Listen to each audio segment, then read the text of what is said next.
Hello guys, সবাইকে সালামু আলাইকুম। চলে আসলাম আরো একটি ভিডিও নিয়ে। আর বৈশাখ মাস কিন্তু চলে আসার পর থেকেই ধান কিন্তু পাকা শুরু করে দিয়েছে। এটা হচ্ছে আমাদের নওগাঁ জেলার আওয়াতপুকুর এলাকায়। তো ধান কিন্তু অনেকে প্রায় কাটাও শুরু করে দিয়েছে। আর আমি আজকে দেখাবো এই পাকা ধানগুলো কিভাবে কাটা হচ্ছে, কিভাবে নিয়ে যাওয়া হচ্ছে, আর কিভাবে মাড়াই করে অরিজিনাল ধানগুলো বস্তায় ভরা হচ্ছে। এই জন্য আপনারা অবশ্যই আমার এই ভিডিওর সাথে থাকুন। চলুন আমি আপনাদেরকে আজকে পুরোটা দেখাবো আজকের এই ভিডিওতে, সাথে থাকুন।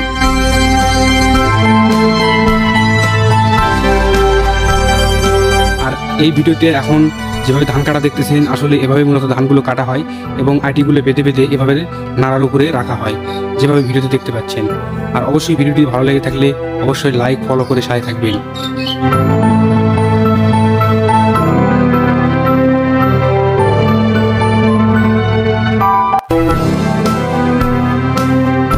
আর এখন কিন্তু ধান কাটার মৌসুম, তাই আমি জুম করে আপনাদেরকে দেখাচ্ছি।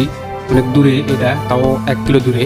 আর এটা দেখতে পাচ্ছেন প্রায় 2 থেকে 3 কিলোমিটার দূরে, সেটাও আমি জুম করে আপনাদেরকে দেখাচ্ছি। সবাই কিন্তু ধান কাটা নিয়ে খুব ব্যস্ত, কারণ এখনকার বৈশাখী মাস সেহেতু কখন ঝড় বৃষ্টি হয় বলা যায় না। তাই দিনে ধান কেটে দিনে ঘরে তোলার চেষ্টা করতেছে সবাই।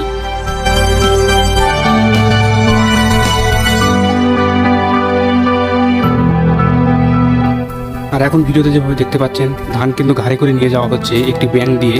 এভাবে কিন্তু ধানগুলো ব্যাঙে করে ঘাড়ে করে নিয়ে যাওয়া হয় এবং তারপর ধান মাড়াই করা হয়।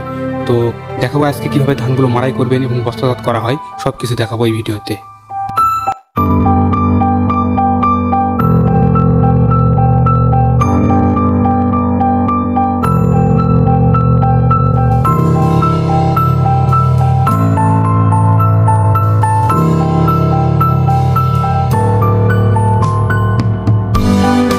আর এখন কিন্তু ধানগুলো আনা শেষ, এখন ধান মাড়াই করার পালা।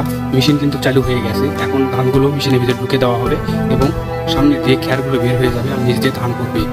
আর এভাবে কিন্তু প্রতিটা গ্রামে, প্রতিটা কৃষকেরাই এভাবে কিন্তু ধান এখন মাড়াই করে, কারণ আগের মতো আর হাতে পিঠে ধান মাড়াই করা হয় না। এখনকার যুগ পাল্টে গেছে, ডিজিটাল যুগ, তাই এখন এভাবেই কিন্তু ধানগুলো মাড়াই করা হয়। আর এই পার থেকে কিন্তু ধান দেখতে পাচ্ছেন, এভাবে কিন্তু মেশিনে ধানগুলো ঢুকিয়ে দেওয়া হচ্ছে আর নিচ দিয়ে কিন্তু ধান পড়ছে একটি গাবলাতে, এরপর সেটা বস্তায় রাখা হচ্ছে। ঠিক এভাবেই কিন্তু ধানগুলো মাড়াই করা হয়। যাই হোক, ভিডিওটি ভালো লাগলে লাইক ফলো করে সাথে থাকবেন। ধন্যবাদ সবাইকে।